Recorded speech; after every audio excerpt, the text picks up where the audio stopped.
Good morning student. Nirmal टिट्टी की online classes में मैं अंजू भारद्वाज आपका हार्दिक अभिनंदन करती हूँ। बच्चों, आज हम शैक्षिक असमानताओं के क्षेत्र में विषमताओं के कारण अर्थात क्या कारण है, असमानता के क्या कारण है, शिक्षा के क्षेत्र में जो असमानता है उसके पिछड़ने का क्या कारण है। इससे पहले हमने आपको आर्टिकलों के माध्यम से बतलाया था कि असमानता की सामाजिक न्याय के संदर्भ में विद्यालयों की पुनर्भाषा, उसमें आर्टिकल 14, आर्टिकल 15, आर्टिकल 16, 17, 18 और फिर 23 और 24, इनमें आर्टिकलों के बारे में हमने बताया था आपको। सामाजिक शैक्षिक अवसरों की समानता, शिक्षा में किस किस प्रकार से अवसर की समानता दी गई है या विधि के समक्ष। तो आर्टिकल 14 था, उसमें था विधि के समक्ष संरक्षण एवं समानता। तो संरक्षण शब्द कहाँ से लिया था? अमेरिका से, और समानता लिया था ब्रिटेन से। सबको समान भाव से रखना चाहिए, पर कुछ एक व्यक्ति है जैसे राज्यपाल और राष्ट्रपति, उसका मैंने विवरण दिया था कौन से अनुच्छेद के तहत आता है। विधायक हुए, हमारे सांसद हुए, इनको विशेष अधिकार, और महिलाओं और बच्चों के लिए विशेष अधिकार दिए गए। आर्टिकल 15 के अनुसार भी जाति लिंग भेदभाव, इनके स्थान पर आप भेदभाव नहीं किया जा सकता। सार्वजनिक स्थानों पर जैसे सिनेमा घर, भोजनालय, होटल, रेस्तरां, मंदिर वगैरह, ये सारी चीज़ों पर हम किसी से भेदभाव नहीं कर सकते। आर्टिकल 16 में था अवसरों की समानता, जैसे हम शैक्षिक अवसरों की समानता, लोक सेवा आयोग के अंतर्गत हम शिक्षा के अंतर्गत कौन कौन से लाभ के पदों पर ले सकते हैं। उसमें आर्टिकल 16(1), आर्टिकल 16(2), आर्टिकल 16(3) और 4 ऐसे सारे डेविएशन किए थे। ऐसे आर्टिकल 15 में 17 था अस्पृश्यता का अंत और 18 था उपाधियों का अंत। छुआछूत 17 का छुआछूत निषेध करना, छुआछूत को बिल्कुल अधिनियमित बना दिया। इस अधिनियम के तहत आप किसी के साथ दुर्व्यवहार नहीं कर सकते, छुआछूत नहीं कर सकते। इसके बाद हमने बतलाया था आपको 18 उपाधियों का अंत, जो ब्रिटिश काल में या जब हमारे पास यहाँ पर अंग्रेज आए थे, जब ब्रिटिश काल था, उस समय जो उपाधियाँ मिलती थी उन उपाधियों का अंत किया गया था। उस समय धनवान और जो गुणाढ़ व्यक्ति थे, धन संपन्न जो व्यक्ति थे, उन्हीं को उन उपाधियों से विभूषित किया जाता था। जो वर्तमान में हम इसको आज हमारे पद्म भूषण, पद्मश्री, पद्म विभूषण और सैनिक, छात्र, इनको जो वो दिए जाती है, उपाधि दी जाती है, ये धनवान व्यक्ति को लिए नहीं दी जाती है। ये कोई विशेष कार्य में, सामाजिक हो, आर्थिक हो, राजनीतिक, कोई भी क्षेत्र ऐसा कार्य हो, उस क्षेत्र के लिए पर्टिकुलर हम उनको दे सकते हैं। ये उपाधि नहीं है, एक सम्मान के तौर पर कहा गई। मोरारजी देसाई की सरकार ने सन 1977 में इन सबको उपाधि मानते हुए बंद कर दिया था। सन 1980 में जब इंदिरा गांधी जी की सरकार आई थी, तो इन्हीं उपाधियों को उपाधि नाम ने देते हुए, इनको सम्मान के तौर पर देते हुए पुनः शुरू कर दिया गया। यहाँ तक हम आपको बता चुके थे। उसके बाद आपको बताया था बलात् श्रम और बाल श्रम। बलात् श्रम था अनुच्छेद 23 में और बाल श्रम था अनुच्छेद 24 में। तो 14 वर्ष से कम के आयु, 14 वर्ष तक के जो बालक हैं, उन पर हम कल कारखानों में, होटल, रेस्तरां, जो भी चीज़ है, उन पर हम कार्य नहीं करवा सकते। यहाँ तक हम आपको अध्ययन करवा चुके हैं। आज हम जो शैक्षिक असमानता है उनके कारण के बारे में अध्ययन करवाएंगे। तो पहली इसमें जो असमानता बताई गई है वो है निर्धनता। पहली जो असमानता है वो है निर्धनता। हमारे देश में ज़्यादातर, हमारा देश कैसा है? हमारा देश कृषि प्रधान देश है। कृषि प्रधान देश है तो हमारे यहाँ पर क्या धनाढ्य, मतलब पैसे संपन्न वाले लोग कुछ ही एक ही हैं। सारे जो लोग हैं वो मिडिल क्लास या मिडिल क्लास से नीचे, उनको हम धनाढ्य व्यक्ति नहीं कह सकते। मिडिल क्लास को भी हम धनाढ्य व्यक्ति नहीं कह सकते, उससे भी नीचे के तबके के लोग भी हैं। तो सबसे पहली जो विषमता का कारण है शिक्षा के अंतर्गत, वो क्या है? निर्धनता। कुछ एक लोग ही सारी आवश्यकताओं को, जो संपन्न है, जो पैसे से संपन्न है, सारे जो व्यक्ति हैं, वो ही सारी चीज़ों को क्या कर लेते हैं? एब्जॉर्ब कर लेते हैं, सारी चीज़ों को, उनको सुविधाएं प्राप्त कर लेते हैं। पर निर्धनता के कारण हम शिक्षा के अंतर्गत बहुत पिछड़ गए हैं। किसी शिक्षा संस्था के निकट रहते हुए भी गरीब परिवारों के बच्चों का यह अवसर नहीं मिलता जो धनी परिवारों के बच्चों को मिल जाता है। अच्छे अच्छे इंस्टीट्यूट, अच्छे अच्छे विद्यालय, महाविद्यालय, जो निजी विद्यालय हैं उसमें गरीब जो बालक है वो अध्ययन नहीं कर पाता। क्यों? पैसे की कमी के कारण। तो ये भी एक शिक्षा के क्षेत्र में विषमता का कारण बन जाता, असमानता होती है। क्या आप पैसे वाले हो या अच्छा पैसा कमाते हो या 4 व्हीलर मेंटेन करते हो, जो भी मतलब धनवान व्यक्ति है वो सारे तो ये फैसिलिटी प्राप्त कर सकता है, अच्छे अच्छे शैक्षिक संस्थानों में पढ़ सकता है, पर जो गरीब परिवार का बालक है वो इन फैसिलिटियों का उपयोग नहीं कर सकता। तो सबसे पहले पिछड़ने का कारण है जो असमानता है वो क्या है? निर्धनता। अगली जो असमानता है वो है विद्यालयों की कमी। दूसरी जो असमानता है वो है विद्यालयों की कमी। क्या है दूसरी? वो है विद्यालयों की कमी। जिन क्षेत्रों में प्राथमिक, माध्यमिक या कॉलेज की शिक्षा देने वाली संस्थाएं नहीं हैं, वहाँ के बच्चों का वैसा अवसर नहीं मिल पाता है जिनकी बस्तियाँ में ये संस्थाएं होती हैं। आपने हमारा जो जनसंख्या है, हमारे देश की जो जनसंख्या कितनी है? 1.25 करोड़ है। अब 1.25 करोड़ में सारे लोग पैसे वाले नहीं हो सकते, या सारे लोग निर्धन भी नहीं हो सकते, या सारी मूलभूत सुविधाएं उन तक नहीं पहुंच सकती। सबके लिए पर्टिकुलर सारा सामान नहीं पहुंच सकता। कोई बिल्कुल निर्धन है, कोई उससे ऊपर है, कोई उससे ऊपर है, कोई हाई क्लास का है, तो सारी चीज़ सबको उपलब्ध नहीं हो सकती। बहुत से एरिया आज भी ऐसे हैं जहाँ पर प्राथमिक, माध्यमिक या प्राथमिक स्कूल ही नहीं है, माध्यमिक, उच्च माध्यमिक या कॉलेज की व्यवस्था तो बहुत दूर की रही। बहुत जैसे कोई ढानियों में बस रहा है, कोई बहुत दूर दूर के इलाके में, जैसे नक्सलीवादी क्षेत्र, नक्सलीवादी छत्तीसगढ़ की तरफ, तो आप शिक्षा का जैसे वहाँ पर क्या करते थे, जो नक्सली होते थे, अगर आपको शिक्षा दे रहे हो तो वहाँ बहुत सी ऐसी वारदात हुई थी पहले, जो टीचर को गोली मार देते, स्कूल चलने ही नहीं देते। तो जिन बस्तियों में या ऐसे स्थानों पर जहाँ विद्यालयों की, प्राथमिक विद्यालय हो, माध्यमिक विद्यालय हो, उच्च प्राथमिक हो या उच्च माध्यमिक हो या कॉलेज व्यवस्था, ये सारी जो कमी है, ये विद्यालयों की कमी आज भी हमारे देश में अखरती है। जो प्रतिभाशाली बालक है, जो प्रतिभाशाली बालक है, प्रतिभा की कोई कमी नहीं। जैसे आज हमारे यहाँ पर देश में आप देखते हो नवोदय विद्यालयों का क्या किया गया है। नवोदय विद्यालयों का गांव ऐसे क्षेत्र की जगह किया है जहाँ ग्रामीण इलाकों के जो बालक होते हैं उनको सुख सुविधा से जो वंचित हैं, जहाँ विद्यालयों की कमी है, वो नवोदय विद्यालय में एडमिशन, कुछ प्रवेश शुल्क होता है या फिर एडमिशन किस प्रकार से होता है, एग्ज़ाम लगती है एंट्रेंस, उसके आधार पर आप जो प्रतिभाशाली बालक है वो निखर के वहाँ पर पहुँच जाता है। पर यहाँ पर जो शैक्षिक असमानता का कारण है वो विद्यालयों की कमी भी माना जाता है कि हर जगह गवर्नमेंट कोशिश करती है कि हर 1 किलोमीटर के अंदर, 5 किलोमीटर के अंदर प्राथमिक, 10 किलोमीटर के उच्च प्राथमिक या माध्यमिक, उच्च माध्यमिक, जिससे बालक को क्या नहीं हो, आने जाने में कमी नहीं हो, सुख सुविधा पूर्ण। गवर्नमेंट के तो बहुत सारे प्रयास हैं इनमें, फिर भी आज भी ऐसे स्थान है जहाँ पर विद्यालयों की कमी है। तो शिक्षा का असमानता का कारण एक ये भी रहा है। अगला जो पॉइंट है वो है विद्यालयों के स्तर में अंतर। विद्यालयों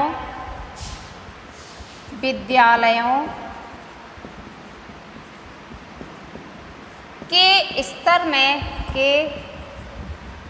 स्तर में अंतर।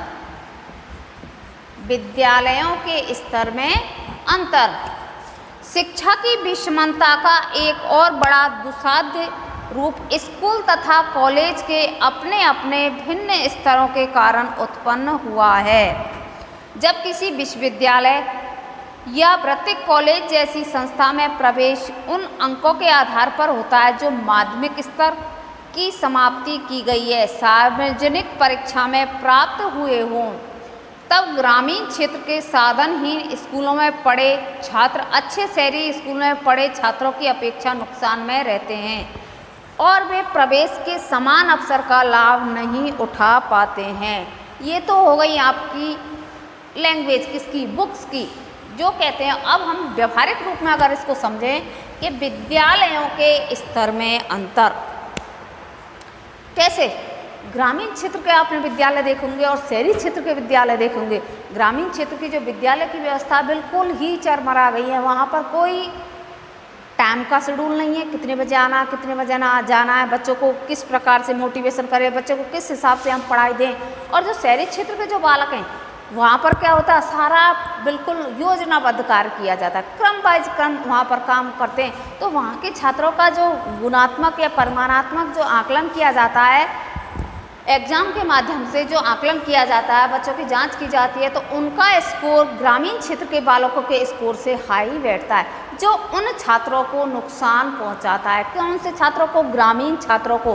जो इसमें सबसे बड़ा दोष किसका है? शिक्षकों का, या विद्यालयों के स्तर में अंतर किस प्रकार से कि वहाँ के विद्यालय में जो कार्य नहीं करवा सकते वो कार्य हम शहरी क्षेत्र के बालकों के लिए दे सकते। तो वहाँ जब वो विद्यालय ग्रामीण क्षेत्र के बालक जब महाविद्यालय में पढ़ने के लिए आते हैं, या उच्च प्राथमिक विद्यालय से माध्यमिक विद्यालय के लिए आते हैं, या उच्च प्राथमिक से उच्च माध्यमिक में आते हैं, या फिर कॉलेज में सीधा ही एडमिशन लेने आते हैं, तो उन बालकों को अच्छा कॉलेज या अच्छा महाविद्यालय प्राप्त नहीं होता है। क्यों नहीं होता है?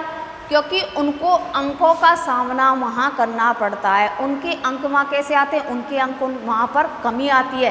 क्यों? क्योंकि वहाँ पर शिक्षा की व्यवस्था ऐसी थी, वहाँ पर उनको शिक्षा पूर्ण रूप से नहीं करवाई गई। पूर्ण मनोयोग से बालक चाहते हुए भी वो सारे कॉन्सेप्ट क्लियर नहीं कर सकता, क्योंकि शिक्षकों ने उनको उन कॉन्सेप्टों को क्लियर नहीं करवाया। तो शहरी क्षेत्र के विद्यालय और ग्रामीण क्षेत्र के विद्यालयों में बालकों को यहाँ पर भी नुकसान उठाना पड़ता है। उनको अच्छे जो कॉलेज चाहते हैं, जो महाविद्यालय में बालक पढ़ना चाहते हैं, तो अंकों की कमी के कारण बालक वहाँ पर प्रवेश नहीं ले सकता। तो ये भी एक शैक्षिक असमानता के क्षेत्र के अंतर्गत आता है। अगला जो पॉइंट है वो है घरेलू वातावरण की भिन्नता। घरेलू वातावरण की भिन्नता। घरेलू वातावरण की भिन्नता। अब घरेलू वातावरण की भिन्नता किस प्रकार से होगी? घरेलू वातावरण के भिन्न भिन्न होने के कारण भी भारी विषमताएं उत्पन्न होती हैं। घर के अलावा गांव के घर अथवा शहर की गंदी बस्तियों में निवास करने वाले अशिक्षित माता पिता की संतान को शिक्षा प्राप्त करने का वह अवसर नहीं मिलता है जो उच्च शिक्षा पाए हुए माता पिता के साथ रहने वाली उनकी संतान को प्राप्त होता है। ये हो गई आपकी बुक्स की लैंग्वेज, घरेलू वातावरण की भिन्नता। अब घरेलू वातावरण से कैसे? एक तो कच्ची बस्तियों में रहने वाले बालक, एक गंदी बस्तियों में या ग्रामीण क्षेत्रों में रहने वाले बालक जिनके माता पिता क्या है? अशिक्षित हैं, जो बिल्कुल शिक्षा का औचित्य औचित्य नहीं समझते। उनके बालक खेल रहे हैं तो खेलने दो, उनके बालक गलत रास्ते पर जा रहे हैं तो बहुत से तो ऐसे हैं कि थोड़े बड़े हुए तो काम पे लगा देते हैं, जाओ वहाँ पर कप प्लेट साफ कर लो, या फिर फैक्ट्री चला जा, वहाँ कुछ और काम कर ले, हस्तकला का कार्य कर ले। तो ये घरेलू जो वातावरण है, बालकों के ऊपर जो प्रेशर डाला जाता है, उनको पढ़ाई से क्या कर लेता है? अलग कर देता है। क्योंकि वो स्वयं अशिक्षित होते हैं, उनको क्या चाहिए? धनार्जन चाहिए, क्योंकि वो अपनी आवश्यकताओं की पूर्ति, बालक की आवश्यकताओं की पूर्ति नहीं कर सकते। तो नहीं कर सकते तो बालक का शिक्षा में जो असमानता है वो बालक पिछड़ जाता है। बल्कि जो ये तो एक ग्रामीण क्षेत्र, इसी प्रकार से जो निम्न बस्तियाँ हैं, जो गंदी बस्तियाँ हैं, जो स्लम बस्ती हम बोलते हैं, कहाँ पर जो शहरी क्षेत्रों में रह रहे हैं, वो क्या करते हैं? पन्नी बीनते हैं, बोतल बीनते हैं, या फिर उन बालकों को जो हमारी जो सोसाइटी के लोग हैं या उच्च क्वालिटी के जो लोग हैं, या फिर जो मानव दुर्व्यवहार करते हैं या मानव बलात्कार करते हैं, या फिर जो तस्करी करवाते हैं, उन बालकों का उपयोग लेते हैं। उन बालकों से अगर आप किसी ने आपको प्रलोभन दे दिया, उन बालकों को प्रलोभन दे दिया, आपको मैं इतने पैसे दूंगा, आप ये काम कर दीजिए, तो बालक को क्या मिल गया? प्रलोभन मिल गए, मुझे इतने पैसे। और बालक को ये पता नहीं कि ये जो काम करा रहा है उस कार्य के पीछे क्या राज छुपा है या क्या कार्य करवा, क्योंकि वो अबोध अभी नहीं जानेगा, तो बड़े होके वो क्या बन जाएगा? बहुत बड़ा चोर, डाकू, लुटेरा, सारी चीज़ें वो बचपन से ही तो आती है बच्चों में, ये सारी चीज़ें। तो गंदी बस्तियों के बच्चे एवं ग्रामीण क्षेत्र के बच्चे जिनके माता पिता क्या हैं, अशिक्षित हैं, उनको ये समझ में नहीं आता कि अगर हम हमारे बच्चों से काम करवाएंगे तो हमारे बालक क्या हो जाएंगे। आज जो हमारी स्थिति हो रही होगी भविष्य में उनके साथ भी यही होगा। उसी के विपरीत जो पढ़े लिखे माता पिता हैं या उच्च शिक्षा प्राप्त किए हुए जो माता पिता हैं, उनके बच्चे इस वातावरण से बिल्कुल ही भिन्न होते हैं और वो अच्छी शिक्षा प्राप्त कर जाते हैं।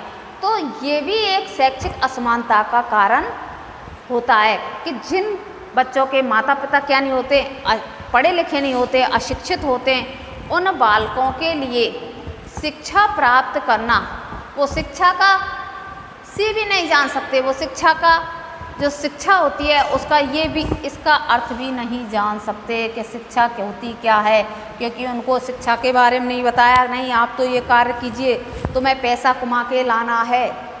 तो भिन्न भिन्न घरेलू जो वातावरण होते हैं उनकी भिन्न भिन्न क्या होती है, सोच होती है। तो ये भी अशिक्षित का कारण है या शैक्षिक असमानता का कारण बतलाया गया है। अगला जो इसमें पॉइंट है वो है बालक एवं बालिकाओं की शिक्षा में अंतर। ये बहुत बड़ा कारण माना गया है। बालक एवं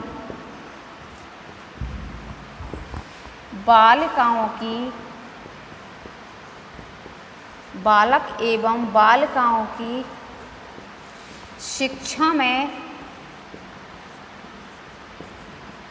अंतर। कैसे अंतर है, ये आप सबको पता है या आप सब जानते हो कि बालक और बालिका की शिक्षा में अंतर किस प्रकार से होता है। हमारे देश में शिक्षा के सभी स्तरों जैसे प्राथमिक, माध्यमिक, उच्च क्षेत्र में लड़के एवं लड़कियों की शिक्षा में भारी अंतर है। इस अंतर को दूर करके ही शैक्षिक समानता लाई जाती है। ग्रामीण क्षेत्रों में, या ग्रामीण ले लो या शहरी भी ले सकते हो, इसमें क्षेत्र काम नहीं करेगा। इन लड़कियों की शिक्षा के अंतर्गत क्षेत्र काम नहीं करेगा, उसमें करेगा उनकी सोच। वो क्या सोचते हैं लड़कियों को पढ़ा। बहुत से गार्जियंस ये कहते हैं क्या करेगी, पढ़ लिख के क्या करेगी, वो रोटी बनाना है, इसको तो काम क्या करेगी, पढ़ लेगी तब भी तो खाना ही बनाना, कौन सी नौकरी करवानी है हमें इससे। तो उनकी जो सोच है, सबसे पहले तो उनकी सोच बदलनी चाहिए कि तुम्हारी सोच क्या हो गई, क्या लड़कियाँ केवल खाना ही बनाने के लिए पैदा होती है, या फिर जो उनकी सोच है वो काम करने के, क्या लड़के काम नहीं कर सकते। तो ये नहीं है। जो बालक एवं बालिका की शिक्षा में जो अंतर है, जो उनके गार्जियंस की सबसे बड़ी सोच होती है कि जो काम में लड़का कर सकता है वो लड़की नहीं कर सकती है, कर सकती है। लड़कों से भी मनोयोग पूर्वक लड़की क्या करती है, अध्ययन करती हैं, बशर्ते उनको सुचारू रूप से पढ़ने दिया जाए। तो बालिका छोटी होती है, प्राथमिक, उच्च प्राथमिक, फिर धीरे मिडिल क्लास पास कर लेती है। बहुत से बहुत ग्रामीण क्षेत्रों में तो 10th पास की, या आज भी जो निम्न वर्ग के तबके हैं या पिछड़े हुए जो लोग हैं, 10th पास की उसके बाद कहते थे घर बैठ जा, इसकी शादी करनी है, हमें इसको नहीं पढ़ाना है। वो ये नहीं सोचते कि इसकी शादी करके क्या करोगे। अभी उस जब बालिका की जिज्ञासा है कि मुझे पढ़ना है, मुझे कोई डॉक्टर बनता है, कोई IAS बनता है, कोई IPS बनता है, कोई शिक्षक बनता है, कोई प्रोफेसर बनता है, जो अपना अपना एम रखता है कि मुझे ये कार्य करना है, उन लड़कियों की इच्छाओं को दमित कर दिया जाता है। और ये दमित करने का कार्य क्या होता है, उनके अभिभावकों की कमी से होता है। तो शिक्षा के अंतर्गत जब तक लड़के और लड़कियों की दोनों को समान रूप से शिक्षा प्राप्त नहीं करवाई जाती, तब तक ये असमानता ही रहेगी। इसमें सबसे बड़ा रोल, सबसे बड़ा कार्य उनके माता पिता का होना चाहिए। समाज से क्या, परिवारों से ही समाज बना है। संयुक्त परिवार, फिर चारों तरफ के एरिया को लेकर क्या बना है, समाज को अगर आप संदेश दो कि नहीं, आजकल तो हमारे वर्तमान युग में तो फिर भी लड़कियों की स्थिति अच्छी है। ग्रामीण जो क्षेत्र है, पिछड़े ऐसे हुए क्षेत्र है जहाँ पर आज भी लड़कियों को बाहर नहीं निकलने दिया जाता है या लड़कियों को पर्दे के पीछे ही रखा जाता है। तो ऐसी सोच को बदलना चाहिए जिससे शिक्षा के का गैप थोड़ा भरे। तो हमारे राजस्थान की जो शैक्षिक स्थिति है वो आज भी बहुत कम है। 52.1 के अंतर्गत आती है। शिक्षा के स्तर में बालिका एवं बालक की शिक्षा के अंतर्गत शिक्षा का स्तर है वो आज भी कम है। ग्रामीण क्षेत्र में आज भी लड़कियों को नहीं पढ़ने दिया जाता है। तो इस शिक्षा की जो असमानता है इसको भरने के लिए इस गैप को मिटाना पड़ेगा। अगला जो इसमें पॉइंट है वो है उन्नत वर्गों तथा पिछड़े वर्गों के मध्य शैक्षिक विकास में अंतर।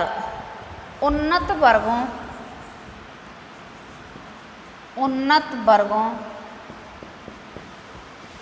तथा पिछड़े वर्गों उन्नत वर्गों तथा पिछड़े वर्गों की शिक्षा में उन्नत वर्गों तथा पिछड़े वर्गों के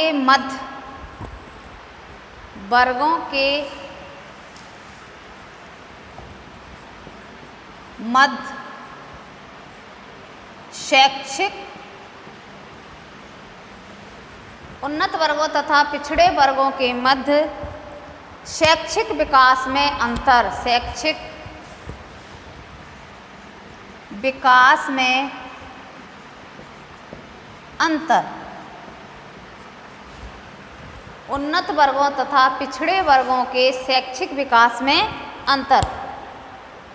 अब इसमें क्या बतलाया गया है? इसमें कहा गया है कि उन्नत वर्ग तथा पिछड़े वर्गों के मध्य शैक्षिक विकास में अंतर भी शैक्षिक विषमताओं का कारण, एक महत्वपूर्ण कारण बतलाया गया है।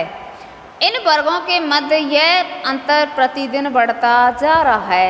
सभी विषमताओं को समाप्त करने तथा सामाजिक न्याय की स्थापना हेतु शैक्षिक अवसरों की समानता स्थापित करना अनिवार्य एवं आवश्यक है।